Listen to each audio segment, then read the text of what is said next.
Mesdames et messieurs, bonjour, je vous souhaite la bienvenue dans Business World, votre désormais rendez-vous incontournable avec Tom Benoît. Tom, vous le connaissez mais je vous le présente quand même, il est essayiste, entrepreneur et directeur de la rédaction de Géostratégie Magazine. Et chaque mois, Tom revient pour nous, analyse pour nous les grandes tendances du monde des affaires. Ensemble, nous décrypterons les grands enjeux financiers et économico-financiers qui façonnent l'économie mondiale, l'économie nationale également. Bonjour Tom. Bonjour. Ravi de vous retrouver je suis ravi de vous retrouver pour cette deuxième édition. Aujourd'hui, vous allez nous livrer vos éclairages uniques sur les sujets les plus brûlants de l'actualité, les sujets les plus saillants de l'actualité. Évidemment, en ligne de mire, on a l'investiture de Donald Trump lundi prochain. On a la montée de l'or et les grandes perspectives économiques pour l'exercice 2025. Tom, vous êtes prêt? On peut y aller? On peut y aller, je vous suis. Eh bien, écoutez, c'est parti pour cette première partie. Tom, c'est un événement planétaire qui va faire le tour de la planète. Lundi 20 janvier 2025, Donald Trump sera officiellement investi 47e président des États-Unis. C'est un tournant décisif pour la politique américaine et l'avenir des relations bilatérales, notamment avec l'Union européenne. Ceci étant, eh bien, les Européens semblent ne pas se réjouir de cette arrivée au pouvoir, puisque selon les résultats d'une enquête menée par le think tank Conseil européen pour les relations internationales, publiée mercredi 15 janvier, 38% des personnes interrogées redoutent le retour au pouvoir du milliardaire pour leur pays. Est-ce qu'ils ont raison, selon vous, de s'inquiéter ? Alors, personnellement, je peux le dire, je me réjouis que Donald Trump ait été élu. Et je pense que l'élection de Donald Trump, avec l'arrivée d'Elon Musk également comme milliardaire partenaire de cette présidence, parce que quoi qu'il advienne, il y a toujours des grandes fortunes partenaires du pouvoir. Disons la vérité, que ce soit en France ou en Italie, en Espagne, dans les pays européens, encore plus en Afrique même, vous avez des hommes politiques, des personnes qui font de la politique, et c'est comme ça depuis la nuit des temps. Et puis dans l'ombre, vous avez des fortunes, alors que ce soit des fortunes locales, plutôt traditionnellement locales en Europe. En Afrique, c'était pas forcément des fortunes locales, c'est ce qui a posé d'ailleurs des révoltes, bien souvent, encore aujourd'hui. Mais vous avez toujours des grandes fortunes à côté du pouvoir. Il est un leurre de dire, j'entendais Joe Biden dire aujourd'hui, vous avez une oligarchie qui est en train de se constituer, puisque vous avez Donald Trump et Elon Musk, qui vont définir un petit peu ce que doit être la République et la démocratie. Donc ça, c'est le premier point. Ce qu'il faut noter, c'est qu'il est traditionnel qu'il y ait de grandes fortunes à côté du pouvoir. Personnellement, je me réjouis qu'il y ait Donald Trump et Elon Musk au pouvoir. Pourquoi ? Bien sûr que ce ne sont pas des enfants de cœur. Très certainement, il doit y avoir des aspects négatifs. Mais ce sont des personnes qui sont attachées à la liberté, au libéralisme et aux valeurs traditionnelles de la société. Donc ça, c'est le premier point. Donc c'est assez inédit en ces termes-là. Je sais que Donald Trump échange particulièrement avec Viktor Orban en Europe. Il n'a pas convié Ursula von der Leyen à son investiture.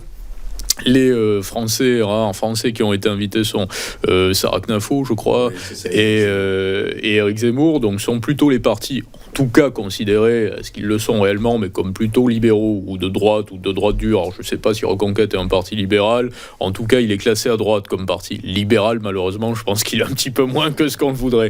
Mais il vaudrait mieux qu'il y ait un vrai parti libéral en France par ailleurs, hein, ça manque cruellement. Mais on voit que l'accent libéral, en tout cas, est donné, et que de l'autre côté, en Europe, l'Europe comme organisation politique est devenue illibérale. Ce qui est d'ailleurs assez paradoxal, parce qu'aujourd'hui, lorsque la Commission européenne parle de la Hongrie, elle parle d'un pays comme étant illibéral, alors que c'est le... Je vous en prie. Juste pour bien situer, l'illibéralisme, c'est le rejet des principes de la vision libérale. Alors, l'illibéralisme sur le plan économique, là on ne parle pas simplement de liberté, mais sur le plan économique, c'est justement un État qui prend une part de plus en plus importante dans un champ qui le dépasse, c'est-à-dire qui va au-delà des simples considérations régaliennes qui doivent être encadrées par l'État. Ce qu'est l'Union européenne aujourd'hui, on s'aperçoit tous. Très clair. Donc, par contre, on comprend bien qu'Elon Musk, Donald Trump, c'est finalement l'association entre le pouvoir et la puissance. C'est effectivement pas inédit dans notre monde contemporain. Il n'y a pas quand même un risque peut-être d'ingérence, comme on l'a vu avec Elon Musk dans nos gouvernements ? Mais il y a toujours été. Le risque d'ingérence américaine n'a jamais été aussi élevé que durant cette dernière décennie, justement, avec une connivence entre ce pouvoir mondialisé, avec quelques acteurs comme on parle régulièrement de George Soros, il y a eu Barack Obama, les Clinton également, également qui ont continué à diriger par différents biais directs et indirects. Que représente la fondation de Barack Obama qui pèse des fortunes aujourd'hui, si ça n'est pas le pouvoir de l'argent, si ça n'est pas le pouvoir individuel justement sous le masque de la démocratie et d'un faux socialisme. Donc on a connu des ingérences en Europe depuis la création de l'euro, je dirais, depuis la fin de la signature du traité de Maastricht, la fin de la Seconde Guerre mondiale, mais surtout depuis que l'Europe a été unifiée et que les États-nations ont perdu de plus en plus de puissance. Ce qui est prévu. Il y a un autre aspect, un autre biais que l'on pourrait analyser avec cette arrivée au pouvoir de Donald Trump, c'est le fait qu'il soit totalement pro-crypto. On a entendu récemment qu'il souhaitait que 5% de la réserve, qu'une réserve stratégique soit composée de Bitcoin. Je crois que l'idée, c'est de réunir à peu près 1 million de Bitcoin à terme. Est-ce que c'est une bonne idée selon vous ? Est-ce que la sphère crypto dans son ensemble doit se réjouir de cette nouvelle ? Alors que la sphère crypto se réjouisse de cette nouvelle, c'est évident. Si on vous dit justement ce que vous avez entre les mains ou ce que vous espérez voir comme devenir un gros outil d'hégémonie va être mis au même rang que la monnaie ou que les bons du Trésor américain ou que l'or, forcément vous vous réjouissez. Après, comment se passe la constitution d'une réserve stratégique, mais au-delà de parler de stratégie, d'une réserve en Bitcoin comme réserve de valeur, réserve monétaire au sein d'une banque centrale, ça c'est une autre question. Je crois que ça ne s'intègre pas dans les statuts de la réserve fédérale de la Banque centrale américaine que d'avoir des crypto-monnaies comme réserve de valeur. Pour empêcher, c'est finalement pour essayer de soutenir le cours du dollar, pour soutenir le dollar. Non, on est sur deux territoires parfaitement opposés. Je veux dire, ce qui est particulier aujourd'hui, c'est qu'on est en train un peu de mettre la charrue avant les bœufs et on parle de faire intégrer dans le système financier, au sommet réellement du système financier, des outils financiers apparentés à la finance que l'on n'arrive pas clairement à définir tout de même. Moi, j'en ai parlé régulièrement, mais j'ai du mal encore aujourd'hui à m'expliquer que des sociétés comme Tether, par exemple, aient pris, je dirais pas un monopole avec les stablecoins qu'ils émettent, mais une ampleur aussi considérable qui est allègrement favorisée par les approbations des autorités de marché, des autorités régulatrices de différents pays, en Europe également. Alors que l'opacité également sur Tether, j'ai parlé de l'opacité sur les origines de Bitcoin, ça fait rager certains si je puis dire, ou sur Binance également, mais sur Tether c'est exactement la même chose. Tether, qu'est-ce que c'est ? C'est une société qui vous dit on va émettre un outil qui s'appelle le stablecoin, un outil financier, disons, une structure, un token, on appelle ça comme on veut, mais en tout cas, quelque chose, une structure financière qui va être stable par rapport au dollar. Donc c'est la différence entre les crypto-monnaies et les crypto-monnaies stables, les stablecoins, c'est que c'est adossé à de la monnaie fiat. Et en l'occurrence, pour Tether, à du dollar. L'engagement au départ, c'était 1 pour 1. Donc vous avez un stablecoin, un USDT, c'est un dollar. Sauf que Tether vous dit, en réalité, on ne s'engage absolument pas à garantir cette parité de 1 pour 1. On le dit, c'est tout. Mais à aucun moment, à aucun endroit, vous verrez dans nos traités, nos cahiers, nos livres, inscrits que nous rembourserons $1 en retour d'un éventuel stablecoin qui aurait perdu sa valeur, un jeton qui n'aurait pas sa valeur. Donc déjà, à partir de là, il y a une ambiguïté totale. Deuxièmement, Tether, au départ, vous dit « Nous allons avoir 1 pour 1 en réserve ». Et finalement, selon les audits, et il y en a très peu, vous vous apercevez que vous n'avez pas 1 pour 1, mais que vous avez plutôt 0,75 pour 1 en réserve. Donc à partir de là, la question du stablecoin se pose comme soit une supercherie, soit un outil qui peut être rendu officiel et dont on peut user d'une façon justement parfaitement officielle. Mais donc ce que vous nous dites, est-ce que dans ces cas-là vous confirmez, en préparant votre interview, je suis revenu un petit peu sur ce que vous disiez notamment à propos du Bitcoin, vous parlez de cheval de Troie en fait, à propos du Bitcoin et des crypto-monnaies, pour vous c'est toujours une croyance plus... Je n'ai jamais prononcé le mot cheval de Troie par contre. Le Bitcoin serait donc davantage une croyance qu'une réalité économique et pourrait être un cheval de Troie servant à habituer les jeunes aux monnaies numériques, comme le suggère la stratégie de Noam Chomsky. Ça, c'est pas moi, ça. C'est pas vous ? Non. C'est ok. Mais du coup, Donc c'est une croyance, du coup, par la force des choses, plus qu'une réalité économique. Non, c'est pas ça. Alors oui, c'est une croyance, mais à la rigueur, là, les bitcoiners vous diront que la monnaie est une croyance également, mais la question qu'il faut se poser, c'est qu'il y a des choses qui sont légales, il y a des choses qui sont interdites, et il y a des choses qui sont acceptées par le champ de la légalité, et d'autres qui sont totalement récusées. Donc le bitcoin aujourd'hui et son émergence reposent considérablement sur le fait qu'il soit légal, premièrement. Alors, ceux qui apprécient le Bitcoin vont vous dire oui, mais même s'il était rendu illégal, vous ne pouvez pas l'interdire parce que c'est du réseau en peer-to-peer, chacun l'utilisera. D'accord. Mais par contre, les épargnants qui se disent bon, c'est de plus en plus stable et je vois que le cours monte, je vais mettre mon argent en or ou en Bitcoin. Si le Bitcoin est interdit, ils ne mettront pas un sou dans le Bitcoin, vous pouvez en être certain. Donc ça, c'est un point à noter. Donc évidemment qu'il y a une promotion permanente qui est faite par les États-Unis pour les crypto-monnaies. C'est flagrant. Et c'est, in fine, pour soutenir le dollar dans un monde qui se dédollarise, ça pourrait pas avoir du sens finalement ? Oui, à ce moment-là, il va falloir être attentif justement aux actions de sociétés, que ce soit Tether ou d'autres sociétés, vis-à-vis des titres américains et des stocks de titres américains qui vont avoir en portefeuille.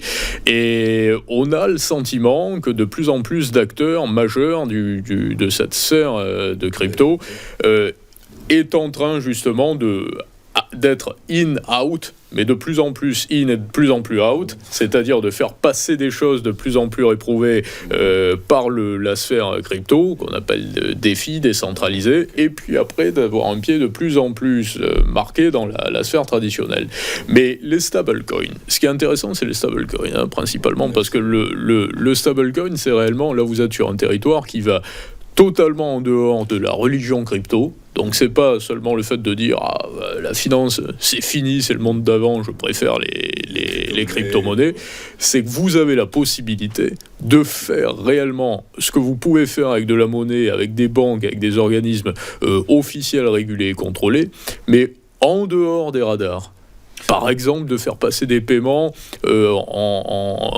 vis-à-vis des USA, avec les USA, au Venezuela, en Russie, en Chine. Tom, si je comprends bien ce que vous nous dites, puisque le sujet, ça reste quand même cette réserve stratégique qui serait en Bitcoin, en fait, finalement, cette réserve stratégique, non seulement elle aurait pour but de promouvoir encore plus l'America's First, c'est-à-dire que finalement, quand je vous posais la question de savoir si c'était bénéfique pour l'ensemble de la sphère crypto, en fait, en réalité, c'est bénéfique que pour la sphère américaine crypto, en réalité. Oui, exactement. Il n'y a pas de raison que les entreprises européennes, françaises se réjouissent, en fait, que les États-Unis mettent en place une réserve stratégique de Bitcoin, ça ne leur bénéficiera pas, finalement. Et la deuxième chose, c'est ce que vous venez de dire, c'est que finalement, eh bien, on s'éloigne de l'esprit premier, finalement, des crypto-monnaies et du Bitcoin, c'est-à-dire une décentralisation de la monnaie, comme c'était prévu à l'origine. Oui, totalement. Okay, donc ça n'a plus de sens. Il y a... pareil, en préparant votre interview, j'ai un peu regardé votre actualité. J'ai vu que vous aviez interviewé l'ancien président de la Banque Centrale Européenne, Jean-Claude Trichet, au sujet, justement, notamment, que la possibilité existe pour les banques centrales de créer leur propre crypto-monnaie, leur propre devise libellée en crypto. C'est le cas pour la Banque Centrale Européenne. Il y a un projet qui est en cours, qui devrait aboutir. Je crois que c'est un peu testé actuellement. Ça devrait aboutir en 2026. Qu'est-ce que, selon vous, cette initiative pourrait-elle marquer ? Est-ce que ça marque l'entrée définitive des crypto-monnaies au cœur du système financier international ? Ce qui me fascine là aussi, c'est que lorsque j'entends des banquiers centraux parler des monnaies numériques de banque centrale, aborder le sujet, j'ai l'impression qu'ils ne parviennent pas, je dis pas qu'ils n'ont pas compris, peut-être que moi non plus j'ai pas compris, certains diront, mais qu'ils ne parviennent pas à définir ce qu'est la blockchain et ce qu'elle peut apporter. Parce que le principe fondamental de la blockchain, qui est la base, le grand registre de comptes, de transactions des crypto-monnaies, c'est justement d'être décentralisé et de pouvoir s'auto-réguler sans qu'il y ait de pouvoir suprême au-dessus. C'est le seul intérêt de la blockchain. Si vous avez un organisme centralisé, pour expliquer réellement aux plus néophytes, pour ceux qui nous écoutent, l'intérêt de la blockchain, c'est quoi ? C'est justement d'avoir des chaînes de blocs et d'avoir en quelque sorte des validations qui viennent de toutes parts et qui sont inscrites à jeu ouvert, qui sont vérifiables et qui ne peuvent pas être contrôlées par une autorité suprême. Si vous avez une banque centrale, donc une autorité suprême, qui vous dit « je crée une monnaie numérique en usant de la blockchain », on a envie de lui dire « mais votre blockchain, ce ne sera pas une blockchain, ce sera un logiciel tel que vous en avez depuis bien longtemps maintenant et qui vous sert... Ok. Mais du coup, donc, finalement, à quoi ça sert ? C'est finalement cette volonté d'intégrer les crypto-monnaies dans le système financier international, c'est pour contrer, c'est pour essayer de reprendre que pour les institutions, l'institutionnalisme, d'une certaine façon mondiale, puisse reprendre le pas sur cette volonté de créer des mouvements parallèles. C'est très difficile à dire, parce qu'à ce moment-là, à ce stade de l'histoire, on va dans tous les sens, on va littéralement dans tous les sens, ça dépend des pays. Vous avez, par exemple, au Brésil, il y a de grands projets de monnaie numérique de banque centrale, avec là aussi un adossement partiel à la monnaie brésilienne. En Chine aussi, il y a de grands projets, en Russie, aux États-Unis, mais ça n'a rien à voir d'un pays à un autre. Voilà, il y a des différences absolument phénoménales entre les intérêts même de la création de ces monnaies numériques de banque centrale en fonction des blocs. Les vraies monnaies numériques de banque centrale aujourd'hui, à la rigueur, ce sont un peu les stablecoins, sauf que les banques centrales, ce ne sont pas les banques centrales qu'on connaît, c'est pas la BOJ, la Banque Centrale Européenne ou la Réserve Fédérale, sont les sociétés comme Tether, justement, qui émettent ces stablecoins. Vous avez aujourd'hui quelque chose que... Il y a une forme de nihilisme. On ne voit pas l'éléphant qui est au milieu du salon. Vous avez des sociétés, vous savez combien génère de bénéfices Tether ? C'est phénoménal, plus que BlackRock. Le bénéfice net de Tether dépasse sur cette dernière année le bénéfice de BlackRock, qui fait un chiffre record par ailleurs qui a été publié aujourd'hui. Et donc vous avez des organismes comme ça qui émettent des jetons qui sont adossés à de la monnaie fiat et qui deviennent un petit peu des banques centrales finalement. Alors, évidemment que c'est pas le même schéma que la Réserve fédérale ou la Banque centrale européenne, mais ça devient des organismes privés qui émettent un jeton que l'on considère comme étant stable et donc comme étant une monnaie ayant cours légal, puisqu'il n'est pas interdit de faire passer quand même des paiements avec de l'USDT, de s'en servir comme collatéral, et vous pouvez dans Paris entre guillemets ou dans New York ou quel que soit l'endroit où vous passez dans le monde avouer détenir de l'USDT sans être considéré comme un trafiquant. Donc c'est quelque chose qui a cours légal par la force des choses et qui sait frayer son cours légal. Et ça, personne ne le souligne. Donc aujourd'hui, vous avez des banques centrales qui perdent énormément de puissance et vous avez des régulateurs qui, normalement, sont quand même plutôt les alliés des banques centrales, en tout cas qui, lorsqu'il y a opacité, ne valident pas. Je pense à l'autorité des marchés financiers. Je ne rachète pas la pierre. Et qui inscrivent sur des listes blanches dans tous les pays, pas seulement en France, mais qui inscrivent sur des listes blanches des sociétés dont on ne connaît pas l'adresse du siège social, sur lesquelles on ne peut pas réaliser d'audit. On note la dette de la France. Vous êtes allé réaliser, vous, un audit chez Tether pour savoir combien ils ont effectivement de dollars ou de bons du Trésor américain en garantie ? C'est en cours, a priori, c'est les grands scandales de 2023. qui ont fait avancer la réglementation américaine, justement. Et c'est tout l'intérêt pour la sphère crypto américaine de voir Donald Trump arriver au pouvoir. Donald Trump qui arrive avec une logique de dérégulation, justement. Du coup, c'est ça qui porte les cours, en fait, en réalité. C'est pas c'est la dérégulation potentiel du secteur des cryptos. Parce qu'il y a eu une volonté à un moment sous Biden, justement, de régulariser un peu tout ça. Et que, un peu à l'instar des sociétés traditionnelles cotées en bourse, eh bien, les plateformes publient leurs comptes et notamment les réserves dont elles disposent pour... et donc, elles sont approuvées et validées avant d'avoir, justement, une régulation qui leur impose de publier leurs comptes ou de réaliser des audits. Ça part dans tous les sens à l'heure actuelle. Mais au-delà de ça, c'est du jamais vu. Vous avez aujourd'hui, je peux vous dire que si vous cherchez à créer une société financière, un fonds d'investissement, par exemple, c'est très compliqué. Vous n'allez pas arriver dans le jeu en disant « j'ai pas vraiment envie de vous dire où est-ce que je suis installé, j'ai pas vraiment envie de vous dire combien il y a de capital sur la société, mais donnez-moi quand même une approbation pour gérer l'argent des citoyens. » Et donc du coup, par la force des choses, Tom, en conclusion de cette première partie, vous nous dites quoi finalement, les crypto-monnaies, on essaie d'en s'en méfier, ou elles prennent un virage qui n'est pas celui qu'elles auraient dû prendre ? Ça, à la rigueur, moi, je fais pas de politique là-dessus, parce que je suis pas là pour dire ce qu'il faudrait ou ce qu'il faudrait pas. C'est que je vois le réel tel qu'il est, je vois que les crypto-monnaies ont pris un essor considérable et que ça va être le cas encore davantage durant les temps à venir. Ça, c'est une certitude, parce que, justement, il y a une officialisation par la première puissance américaine de la sphère. Là, c'est très général, très large, de la sphère des crypto-monnaies. Le cours du Bitcoin peut considérablement monter pour cette raison-là, et parce qu'il va y avoir une demande, effectivement, et parce que ça va permettre, justement, également de faciliter beaucoup de transactions. Si vous voulez faire venir de l'argent de Russie aujourd'hui, comme je dis régulièrement, comment vous faites ? Vous vous débrouillez un petit peu avec du Bitcoin, avec de l'USDT, vous passez par Dubaï. Il y a beaucoup de méthodes comme ça qui vont faire qu'il va y avoir un besoin de Bitcoin parce qu'on va le considérer comme la grande monnaie des crypto-monnaies et le collatéral par excellence. 150 000 $, c'est l'objectif que vous nous aviez donné il y a un mois. C'est toujours d'actualité, c'est toujours un objectif qui peut avoir du sens selon vous. On est à un peu plus de 100 000 aujourd'hui. Donc Oui, d'ici, on va dire, dans les 2 années, oui, c'est largement c'est crédible. Mais après, avec combien de baisses aussi, voilà. Je ne dis pas que le Bitcoin ne sera pas à 70 000 $ dans 6 mois, ce qui est fort probable. Ok, voilà. Personne n'a de boule de cristal. De toute façon, l'idée, c'est juste de dégager des tendances. Il y a très peu de risques, pour être précis, malgré tout, pour que le Bitcoin tombe durablement à 20 000 $ à partir des 3 mois qui viennent et jusqu'aux 5 ou 6 années qui arrivent. Et c'est exactement comme ça qu'il faut raisonner. On marque une première pause dans ce second numéro et on se retrouve dans un instant pour parler or, perspective 2025 et marché obligataire. À tout de suite.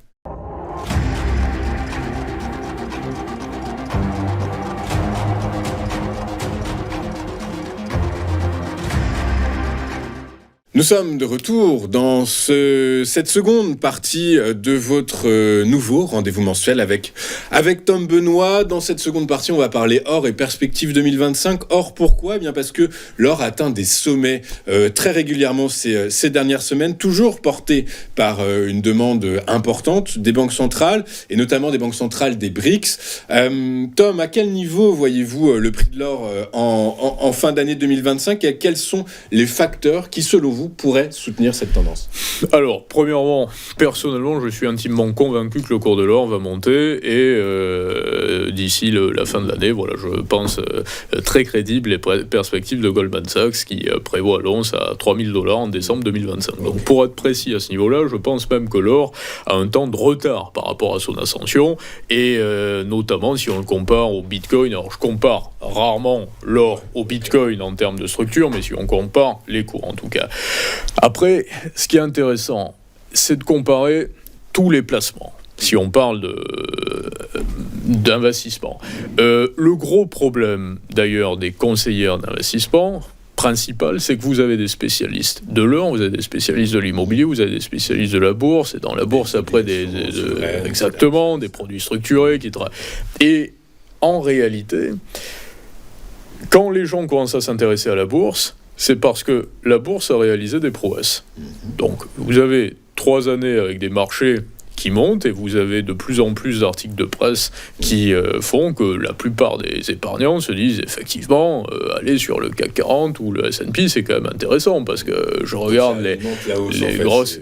Alors, ça alimente la hausse, mais ça alimente surtout les investissements de personnes qui arrivent trop tard, après la bataille, parce que la bataille se fait quand vous avez une action qui est à 10 et qui va monter jusqu'à 20. La bataille se fait quand vous êtes à 10, 12, 13, et pas quand vous êtes à 20. Ça, c'est tout à fait logique. Et le problème est celui-ci, et ce qu'il faut regarder, c'est les investissements comme grande piscine dans laquelle nagent différents outils de valeur, pour ainsi dire, et c'est au milieu de cette piscine qu'il faut être en capacité de se dire, là, la valeur se réfugie plutôt de ce côté ou plutôt de ce côté. Et il ne faut pas raisonner en se disant, bon, il faut que je fasse de la bourse, et donc je vais aller plutôt sur telle catégorie d'action ou telle catégorie d'action, si en réalité, c'est pas en investissant sur les marchés boursiers, les marchés actions que vous allez gagner durant cette année. Donc là, si vous êtes un investisseur qui a besoin de liquidité dans 1 an et demi, par exemple, ou dans 2 ans, on ne parle pas d'imposition là, hein, parce qu'il y en a qui vont vous dire oui, mais vous avez des plus-values sur l'or, vous avez des plus-values sur tout, quoi qu'il en soit. Mais si vous regardez les cours, est-ce que l'or va être haussier ou baissier ? Il va être haussier durant les 2 années qui viennent. Donc c'est tout ce qu'il faut regarder. Les grandes valeurs, les grandes capitalisations américaines, comme Nvidia, Apple, alors Meta, toutes celles-ci, ou ici également du CAC 40 ou les grandes valeurs boursières, elles sont à des sommets aujourd'hui. Ça peut continuer, ça peut monter. Alors après, il y a la politique monétaire qui entre en jeu aussi. On va voir ce qui va se passer, on va en parler. Mais ne vous dites jamais que vous ne pouvez pas perdre la moitié ou 80% de votre investissement. Vous pouvez les perdre. Ouais, c'est le risque. Et on est dans cette configuration aujourd'hui. Et sincèrement, les capitalisations américaines, bien que c'est compliqué parce que la situation politique et économique en termes de macroéconomie en Europe est catastrophique. Ça, c'est un point. Vous avez des valeurs, par contre, qui vont s'en sortir et qui sont plutôt sous-évaluées. Aux États-Unis, vous avez une situation économique et sociétale qui est beaucoup plus favorable. Mais par contre, vous avez beaucoup de valeurs qui sont surévaluées. Je pense aux valeurs technologiques. Et bancaires également. Les valeurs... JP Morgan a doublé ses bénéfices nets en 6 années, 7 années environ. Donc ça peut justifier une valorisation élevée. Ça peut justifier une valorisation élevée, mais ça peut justifier également un climat qui était jusqu'à présent particulièrement favorable pour ces organismes.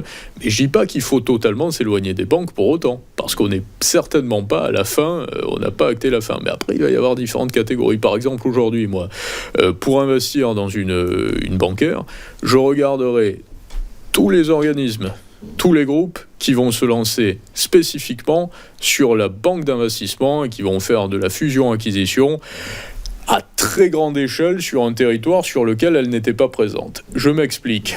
Toutes les banques de détail qui font du retail et qui travaillent avec vous et moi. Le retail, c'est les agences commerciales, les agences qu'on voit dans la rue. Vous avez votre compte de dépôt et toutes ces banques-là et qui ont fait des paris avec les néobanques également, et qui ont succès pour beaucoup, N26, voilà, Revolut, Conto, même pour les PME, et ont du mal à générer des bénéfices.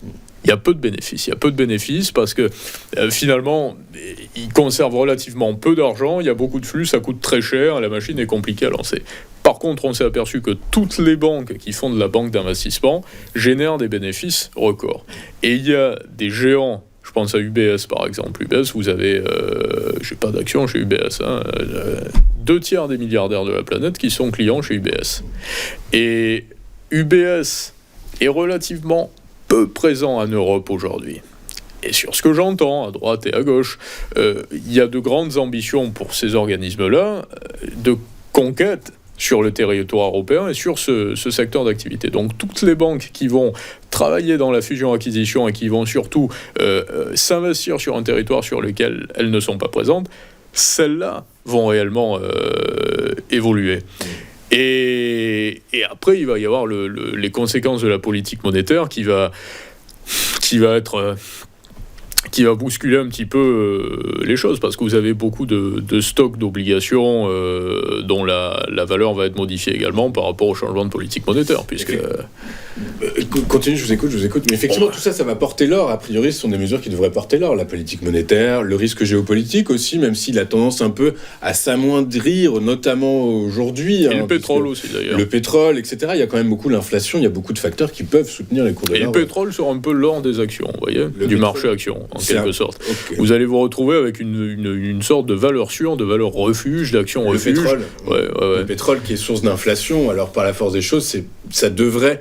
est-ce que ça devrait faire que les banques centrales vont revoir un peu leur stratégie de resserrement monétaire selon vous ? On va voir ça tout à l'heure. On aborde commencer à aborder le sujet sur la politique. Alors, ce que je vois, c'est que il y a un banquier central européen qui est recommandé, qui est sur la même ligne que Villeroy de Galhau d'ailleurs, plutôt d'assouplir considérablement la politique monétaire et de venir à ce qu'ils appellent le taux neutre, qui se situerait autour de 2% à peu près. Donc c'est-à-dire que selon les banquiers centraux, pour être très explicite, le taux neutre, c'est le moment où la politique monétaire ni ne favorise trop l'économie, ni la sanctionne, mais on est un peu... En réalité, il n'existe pas le taux neutre. Il existerait... Premièrement, il évolue, mais il existera de moins en moins, parce que pour qu'il y ait un taux neutre, il faudrait que vous ayez des économies surtout très localisées, alors qu'aujourd'hui les économies ne sont pas localisées, donc vous ne pouvez pas avoir un taux neutre, et surtout encore moins pour la Banque Centrale Européenne, puisque vous avez différentes politiques budgétaires, différentes économies. Mais vous avez donc des banquiers centraux en Europe qui disent il ne faut pas suivre ce que fait la Banque Centrale américaine, on n'est pas une banque centrale affiliée à la Réserve fédérale, il faut baisser les taux, quoi qu'il en soit. Et il est fort probable que les taux, effectivement, continuent à être baissés lors des prochaines réunions à la Banque Centrale Européenne. À partir de là, si les taux sont baissés, si, en Europe, vous allez avoir plutôt une baisse de l'euro c'est comme ça que ça se traduit, généralement. Plus en ce moment. Et c'est le cas en ce moment. L'euro a perdu 8% face au dollar depuis le mois de fin août, début septembre. Je crois que c'était chez vous au mois de juin passé que je disais il vaut mieux garder aujourd'hui du dollar que de l'euro. Et je continue de penser qu'il vaut mieux absolument aujourd'hui. Et au contraire, c'est le moment, si vous avez de l'euro, d'acheter du dollar avec votre euro, encore aujourd'hui. Et c'était le cas il y a 6 mois lorsque j'en parlais. Et donc, à partir de là, vous allez avoir une situation quand même très particulière parce que l'Europe va se retrouver avec une remontée de l'inflation qui va être amenée par plusieurs facteurs, la politique monétaire, la baisse des taux et le fait que l'économie américaine va avancer beaucoup plus vite tout en ayant des taux relativement plus élevés. Je ne pense pas que les taux américains baissent parce que les Américains, ce qu'on regarde mal chez nous, c'est qu'on est un peu auto-centré en tant qu'Européens en se disant qu'on compare systématiquement quand même l'Europe et les États-Unis, alors que l'Europe et les États-Unis sont en rivalité avec la Chine aujourd'hui, beaucoup plus qu'avec l'Europe. Et ils vont regarder ce que la Banque centrale chinoise va faire aussi. Si la Banque centrale de Chine n'abaisse pas, ne mène pas une politique globalement, on va dire, accommodante et n'injecte pas de monnaie pour soutenir sa croissance, les Américains vont en tenir compte.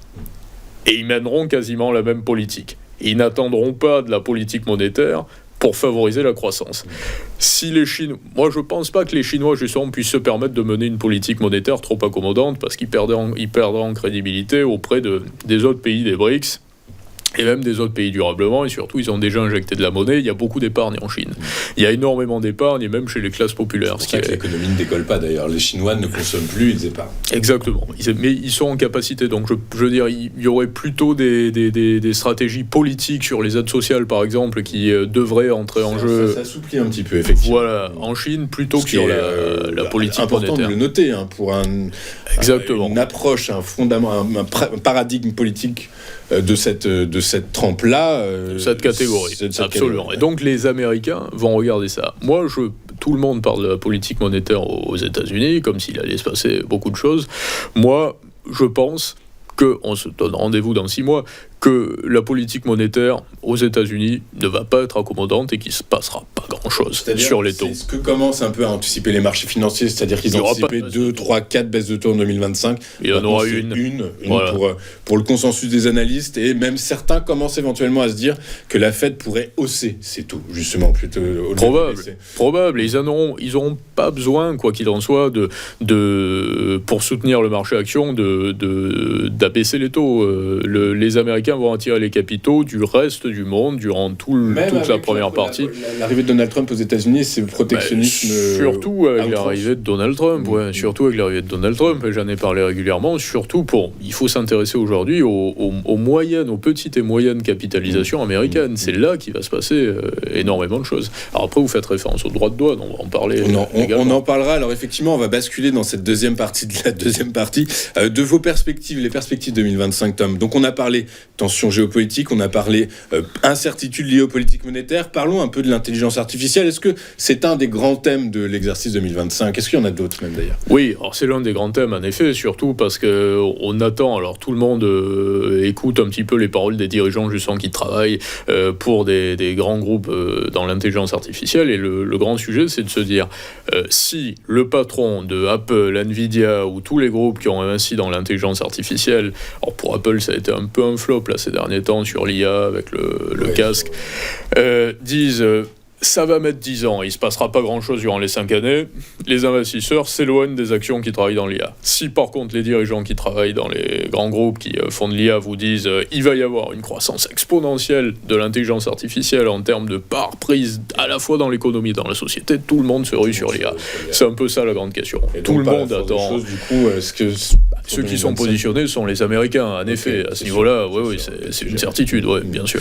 Et du coup, c'est un des grands thèmes qui va continuer, alors que maintenant, ça fait 2-3 ans que chaque année, en début d'année, on entend dire que l'intelligence artificielle, ça s'essouffle, l'intérêt devrait s'essouffler, les cours de bourse devraient retomber, mais par la force des choses, toujours pas. Nvidia en est la preuve inverse, parce que s'il n'y a pas d'intelligence artificielle, Nvidia n'aurait pas fait, s'il n'y avait pas d'intelligence artificielle, autant de croissance.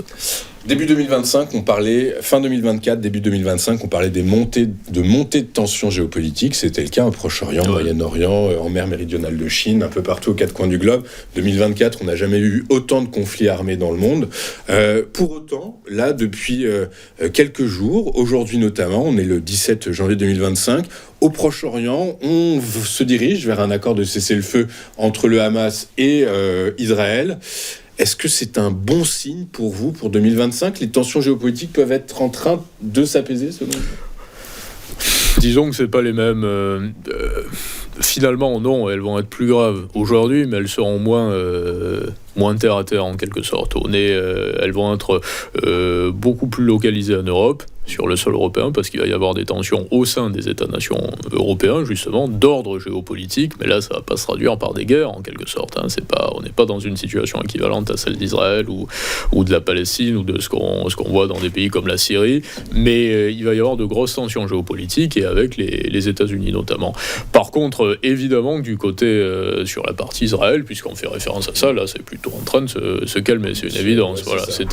Et en Ukraine, on peut allègrement présager que la situation va s'apaiser également, puisqu'il y a des discussions qui commencent à être de plus en plus concrètes. Donc, a priori, ça devrait pas être... Enfin, si, ça va continuer à être un facteur un peu à surveiller. Le grand sujet géopolitique, ça va surtout être, est-ce qu'en Europe, les États vont s'éloigner finalement de l'idée de ce que les européistes appellent l'intégration européenne, c'est-à-dire plus d'Europe dirigeante plutôt que moins d'Europe dirigeante, ou est-ce que justement il va y avoir une cohésion européenne, et on ne peut pas vraiment savoir, parce que la cohésion européenne n'a jamais été aussi puissante, ça c'est le premier point, et on n'a jamais été autant en passe de diriger à la fois la dette, les budgets depuis Bruxelles, depuis l'Union européenne et depuis le Parlement européen plutôt que dans les États, et en même temps vous avez justement, ce qui fait enrager Thierry Breton et bien d'autres, des Américains comme Elon Musk qui sont en train de dire nous, à notre degré, si on s'immisce dans la politique européenne, c'est pour que les États reprennent plus de pouvoir. Et pour que les Allemands, par exemple, s'éloignent un petit peu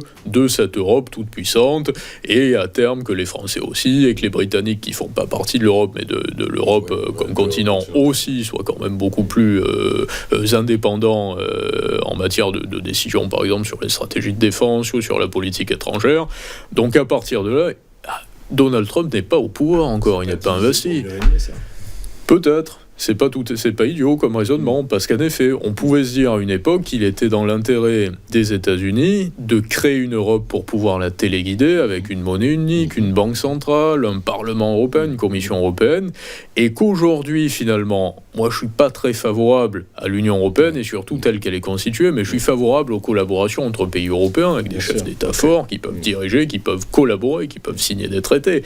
Et aujourd'hui, il est quand même dans l'intérêt aussi des États-Unis de semer à nouveau le chaos sans que ce soit abouti, parce que ce qui va se passer malheureusement, c'est que si l'Europe est fragilisée aujourd'hui, ça ne veut pas dire qu'en un claquement de doigts et en une année ou deux, nous allons retrouver des États-nations forts tels qu'ils étaient il y a 20 ans. Le millefeuille. Exactement, vous allez avoir surtout une telle résistance de la part de cette machine européenne qui est très puissante aujourd'hui, que vous allez avoir surtout beaucoup de chaos en Europe pendant 5 à 10 années, ce qui va quand même largement favoriser la croissance des États-Unis, parce que vous allez avoir des États qui n'auront pas de pouvoir, et vous allez avoir une Union européenne qui va elle aussi être fragilisée.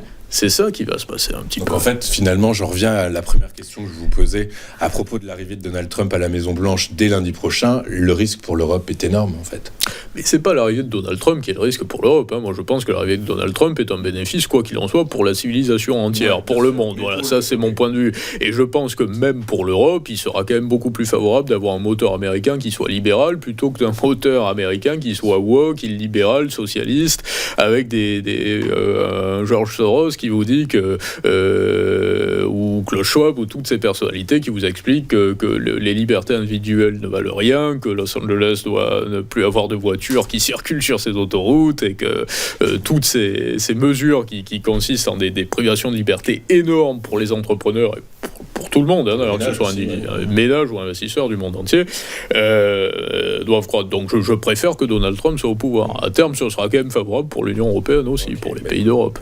Donc rendez-vous lundi 20 janvier pour l'investiture de Donald Trump, la passation de pouvoir entre Joe Biden et Donald Trump. On marque une pause encore dans cette deuxième édition de Business World et on se retrouve dans un instant pour la troisième partie consacrée au marché obligataire et au mouvement de taux. À tout de suite.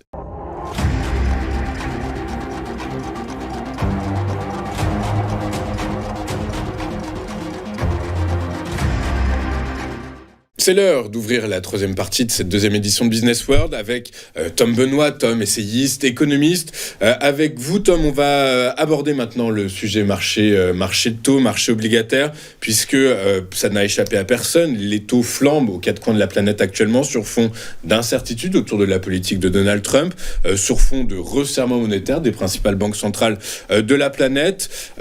Comment analysez-vous cette situation et quels pourraient en être les impacts ?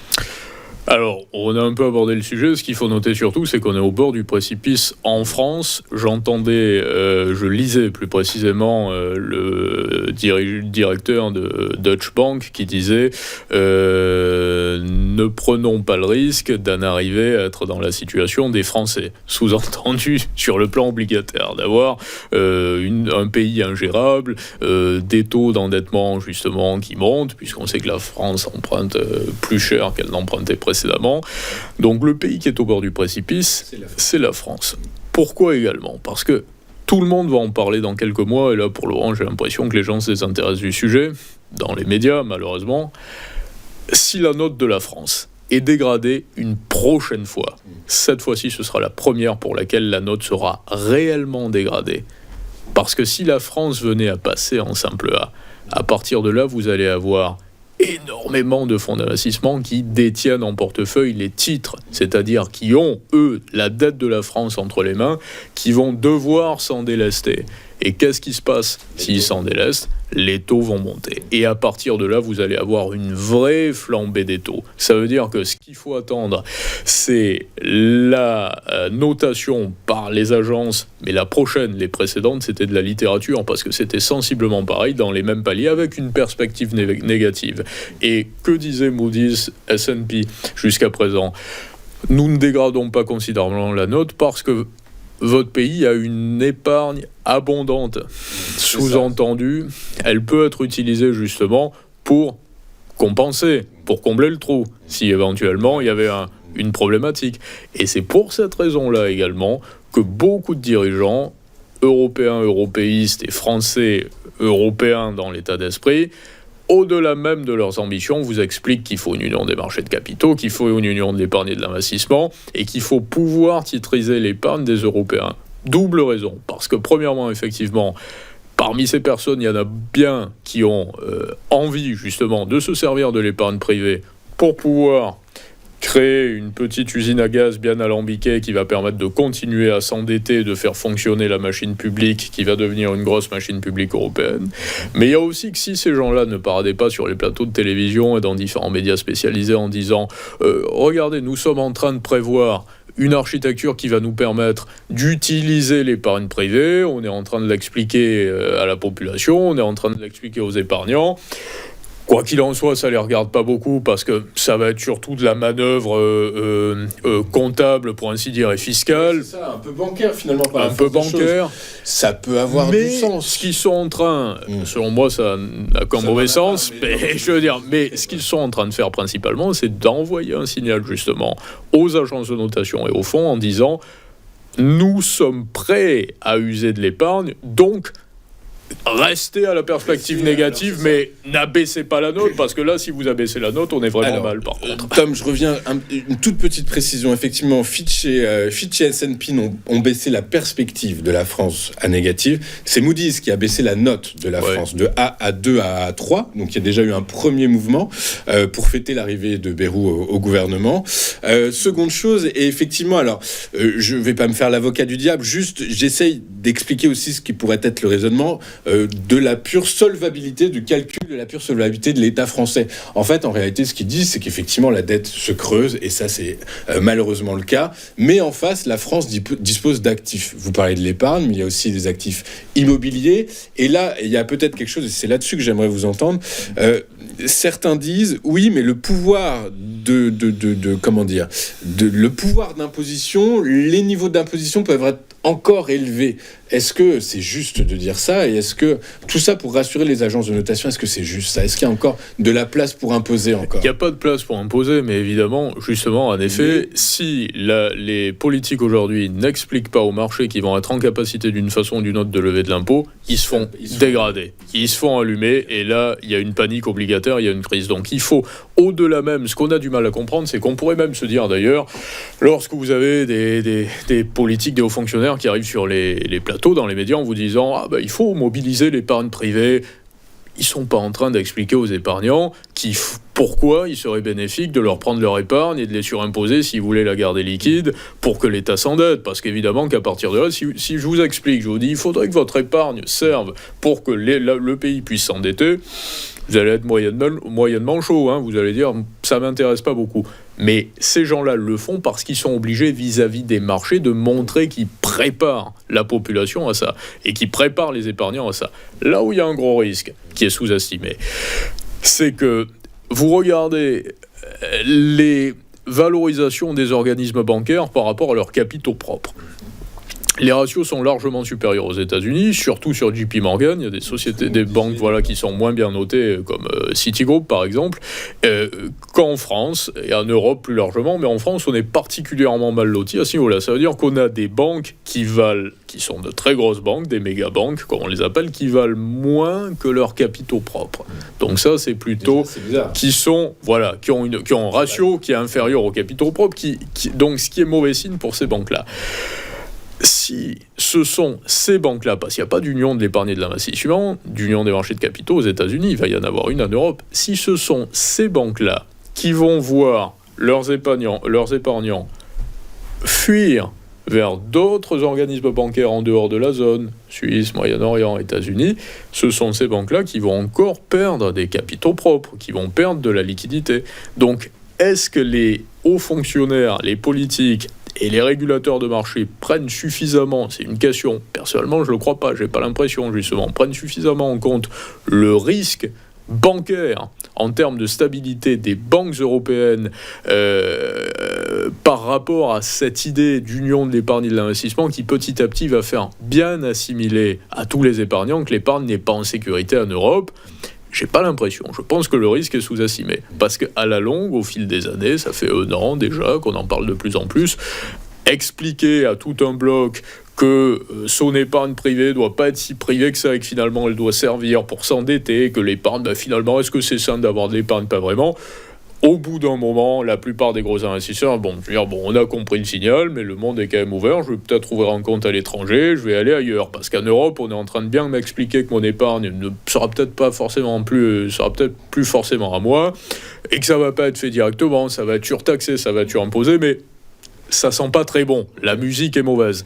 Et donc, à force de répandre cette idée-là, on va constituer le terreau, c'est déjà le cas, pour une fuite de capitaux qui va fragiliser les banques européennes. Inévitablement, et donc par la force des choses également peut-être les bourses européennes. Exactement. Okay, donc c'est pour ça que quand je parlais des boursières qui à mon avis vont continuer à monter, je pensais aux États-Unis plutôt principalement, et sur le temps court plutôt que sur le temps long. Vous dites que on parlait de l'endettement de la France qui se creuse d'années d'exercice, qui se creuse pas d'exercice en exercice, il faut pas exagérer, mais quand même qui a atteint des niveaux très importants. Mais ceci étant, dans un monde, on peut dire qu'il se creuse d'exercice en exercice. Le rapport dette PIB a quand même, devrait avoir atteint. C'est François Bayrou qui a reproché à Lionel Jospin également directement par rapport à ces années d'avoir fait s'accroître la dette. Exactement. Et Lionel Jospin a signé une tribune dans Libération en disant non, la dette avait baissé. On assiste à de beaux échanges actuellement. De toute façon, et à l'époque, on était à l'époque de Lionel Jospin, justement, donc 2002 environ, un peu avant 2002, avant la claque, à 59 ou 60% de dette par rapport au PIB, en dessous de ce que les Allemands, du niveau où sont les Allemands aujourd'hui. Aujourd'hui, on est à plus de 110%.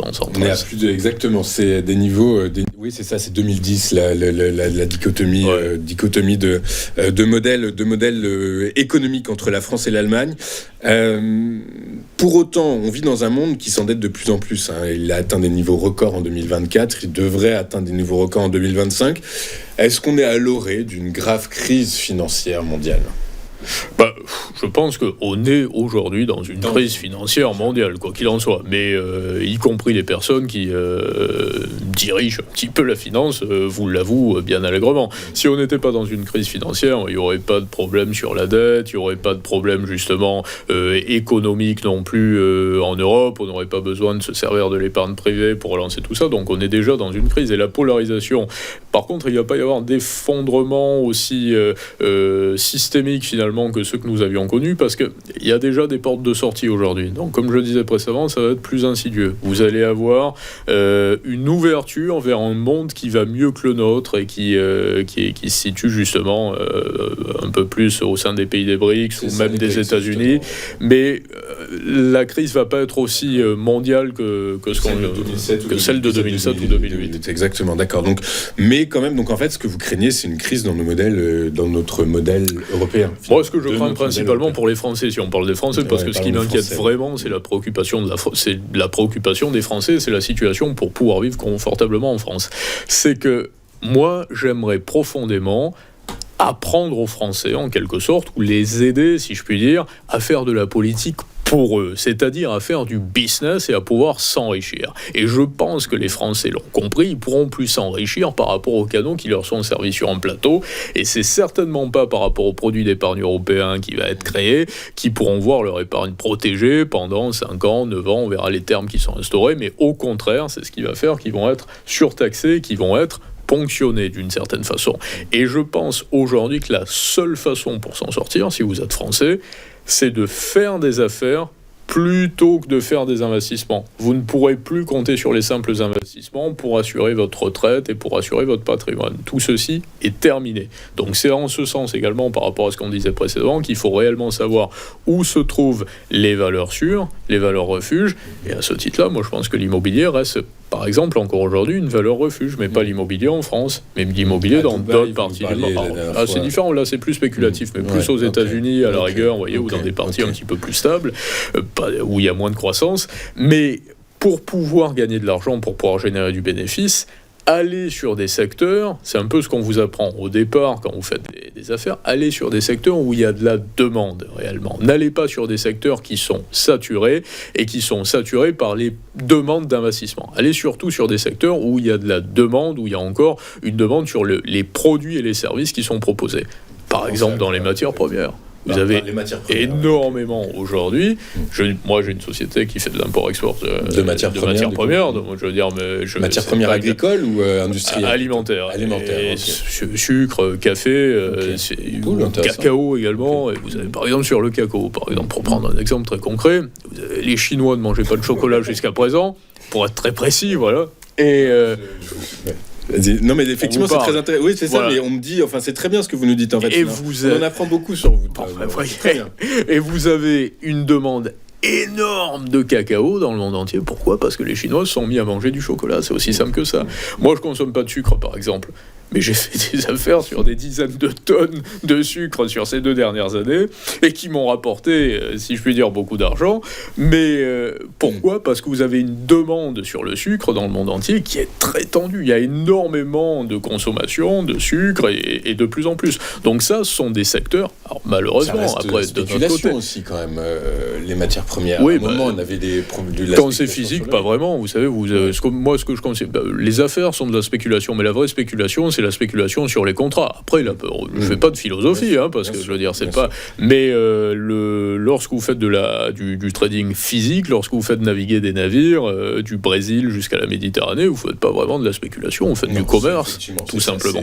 Mais vous répondez à une demande. Donc, prendre part aujourd'hui dans ce type d'activité sont les seules méthodes, parmi les seules méthodes qui vont permettre aux Français qui veulent faire des affaires et mener quand même une vie un petit peu sympathique, de gagner leur vie. Mais c'est pas quand je vois juste pour terminer, je vous en prie, monsieur, des gens qui veulent gagner en faisant de l'investissement en bourse, je leur dis là pour le moment, c'est fini, vous n'allez pas faire fortune dans la bourse à partir de maintenant. Voilà. Écoutez, le message est passé. J'aimerais revenir un instant sur la situation des ménages en France. Il y a une stat qui est tombée il y a peu de temps et qui est assez alarmante. C'est la hausse des dossiers de surendettement en décembre 2024 par rapport à décembre 2023, plus 11,4%. Comment est-ce que vous expliquez ça ? Est-ce que justement c'est parce que on éduque, on informe mal les ménages français au lieu de leur dire d'investir, de faire du business plutôt que d'investir, eh bien Probablement. Alors après, il y a un autre problème, c'est qu'en effet, il n'y a plus de métier ici réellement. On a beaucoup appris de fausses activités, pour ainsi dire, aux Français, avec des grands discours et surtout même de faux discours, parfois dans les écoles, à la fois d'économie, de commerce, de psychologie, donc beaucoup de cursus qui ont emmené des personnes finalement à se retrouver non pas sur le marché du travail, mais sur le marché de la fausse bourgeoisie, c'est-à-dire qu'il y a beaucoup de personnes qui arrivent à 30 ans, 40 ans et qui ont un rang ou qui ont envie d'en avoir un, mais qui n'ont pas de métier entre les mains et effectivement qui n'ont pas grand-chose à apporter. Moi, je vois beaucoup de gens aujourd'hui qui m'envoient, non mais c'est vrai, même des propositions et qui me disent j'ai fait ça, j'ai fait... de travail qui me disent je voudrais et qui essaient de prouver leur capacité par rapport à ce qu'ils ont appris. Premièrement, ils ont appris de fausses informations. On parle beaucoup de désinformation, mais la première des désinformations, elle se fait dans les grandes écoles aujourd'hui, plus que sur les réseaux sociaux. Et ils n'ont aucune... Je sors d'une grande école. Non, mais pas tous. Non, bien sûr. Il y en a certaines quand même qui... Bien sûr. Voilà, certains, Julien Chevalier, par exemple, qui travaille avec moi et que vous connaissez bien, qui sort d'une grande école également, qui est à LSI. Bien sûr, évidemment. Non, je ne suis pas en train de jeter la pierre sur toutes les grandes écoles. Mais je veux dire par là que toutes ces personnes-là aujourd'hui, il y a un florilège de personnes qui ont appris justement des faux métiers et qui se retrouvent sur un marché où il n'y a pas de travail. Donc finalement, qui sont les surendettés ? Au fil des années, ce sont ces personnes-là. Et il y a un espoir pour ces personnes, justement ? Ce sera le mot de la fin, Tom. Oui, bien sûr. Il y a toujours de l'espoir. Mais je veux dire, l'espoir aujourd'hui... Alors, là où il y a un espoir, on va dire, c'est quand même d'être très ouvert sur le monde. Si vous avez des activités franco-françaises aujourd'hui, vous avez relativement peu d'espoir. Votre espoir est d'avoir des collaborations mondialisées, multiples. Voilà. Tom, merci beaucoup. Merci à vous, à très bientôt. C'était un plaisir. Exactement, plaisir partagé, Tom. Nous, effectivement, on se retrouve dans un mois pour le troisième volet de ce rendez-vous qui a pour objectif. Et on parlera business encore davantage. On parlera business, on commentera. Je ne veux pas parler de politique parce que parler de politique, c'est quoi finalement ? Justement, prenons 3 minutes pour parler un peu politique. Voilà, quand j'entends François Bayrou, j'ai écouté le discours, j'étais sur Sud Radio le lendemain de surcroît, donc pour entendre ce que disait notre Premier ministre, c'est entendre, mais mal énoncé, les constats que j'ai fait et que bien d'autres ont fait depuis déjà 1 an, 2 ans, 3 ans, 4 ans, mais qui commencent à peine finalement à arriver, mais pas encore finalement au sommet, mais qui commencent à arriver. Et donc on a un François Bayrou qui vous dit il y a un problème de dette. Merci. Ou qui vous dit il y a un problème avec l'écologie. Merci également. L'État coûte trop cher, il faut ralentir. C'est quand même allé jusqu'à nous expliquer qu'il allait se servir des biens public, de l'immobilier public pour alimenter un fonds de réforme de l'État, parce que l'État coûte trop cher. Donc ce monsieur vous dit qu'il n'y a pas suffisamment de fonctionnaires, de commissions multiples en France pour entamer la réforme de l'État, qu'il va falloir se servir des biens publics pour embaucher d'autres fonctionnaires qui vont réfléchir à comment pouvoir réduire le train de vie de l'État. Donc parler de politique, c'est parler de ça. Je préfère parler de business. Parlons de business. De toute façon, voilà. On est sur TV Finance. Et aider les Français à s'en sortir individuellement, par eux-mêmes. Écoutez, les Français vous remercient. En tout cas, Tom, merci d'avoir été merci avec nous. Merci à eux, exactement. Et puis, nous, on se retrouve dans un mois pour un nouveau volet de Business World d'explications et de parler vrai avec Tom Benoît. En tout cas, à bientôt, plaisir. À très bientôt sur TV Finance.